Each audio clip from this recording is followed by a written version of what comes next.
মুজিববাদ কবে হয়েছে? ছেলেরা জানে ওর বাপের জন্ম হয়েছে কবে হয়েছে? মুজিববাদ কতদিন পর্যন্ত মুজিববাদের স্লোগান হয়েছে? হাসিনার আমলে কি একটা মুজিববাদের স্লোগান হয়েছে? মুজিববাদের স্লোগান হয়েছে 1972 সনে, বিশ্বে এলো নতুন বাদ, মুজিববাদ মুজিববাদ। ছাত্রলীগ যখন দুই ভাগ হয়ে গেল তখন সিরাজুল আলম খানের যে নেতৃত্বে যে ছাত্রদের রব সিরাজ ছিল তারা দিত বৈজ্ঞানিক সমাজতন্ত্র, আর নূরে আলম সিদ্দিকী এবং আব্দুল কুদ্দুস মাখন্ডা দিত বিশ্বে এলো নতুন বাদ, মুজিববাদ মুজিববাদ। কিছুদিন পরেই দেখা গেল এটার পিছনে কোনো থিসিস নাই, কাজে 73-এর পরেই মুজিববাদ মুজিববাদ স্লোগানটা থাইমে গেল। এটা খন্দকার মোহাম্মদ ইলিয়াস একটা বই লিখেছে, মুজিববাদ লিখছিল।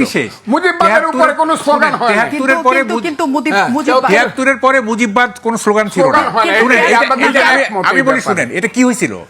এইটা ছাত্রলীগ যখন ভাগ হয়ে গেল তখন কোন ছাত্রলীগ দুইটা ছাত্রলীগকে আইডেন্টিফাই করার জন্য একটা মার্ক অফ ডিটেকশন, যে এটা কি রবের ছাত্রলীগটা কি, এটা হলো বৈজ্ঞানিক সমাজতন্ত্র বা এটা সমাজতন্ত্রী, আর এটা কি এটা হলো মুজিববাদী। এটা ডিফারেন্সিয়েট করার জন্য, এটা কোনো ফিলোসফি হিসাবে না। 73 পরে মুজিববাদ ইট ওয়াজ নো লঙ্গার হার্ড, এটা কেউ শুনেও নাই। কিন্তু সেটাই কিন্তু আমরা এখন শুনছি, আমরা তো না এটা বললে তো হবে, এটা তো বললে হবে না।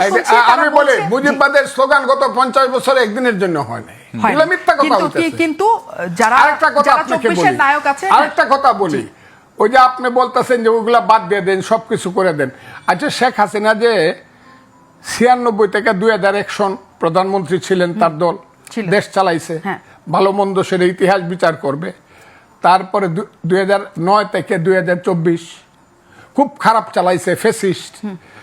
এই দুইটা সময়ে শেখ মুজিবুর রহমান কই আছিল? কোথায় শেখ মুজিবুর রহমান কোথায় ছিল? বাংলাদেশে লুকায় আছিল এবং অন্তরালে থেকে শেখ হাসিনাকে পরামর্শ দিত? বলেন, আপনি বলেন। যদি তাই না হয় তাহলে শেখ মুজিবের উপর অত্যাচারটা শেখ হাসিনার চেয়ে, শেখ হাসিনা যদি অন্যায় করে তাকে ফাঁসি দেন বিচার করে। কিন্তু আমার কথাটা শোনেন, শেখ মুজিবের মাথার উপরে উঠে প্রস্রাব করলেন, যে বাড়িটা একটা ঐতিহাসিক বাড়ি, বাঙালি জাতি যতদিন থাকবে ওই বাড়ির থেকে যে আঙ্গুলটা দেখাইছে 23শে মার্চ ওটা থেকে যাবে, কিন্তু সব পুরায় দিলেন, করে দিলেন। আর শেখ মুজিব হলো পৃথিবীর সবচেয়ে খারাপ। হাসিনার 15 বছরের শাসনে কি শেখ মুজিব কবর থেকে উঠে এসে তাকে কুপরামর্শ দিছিল?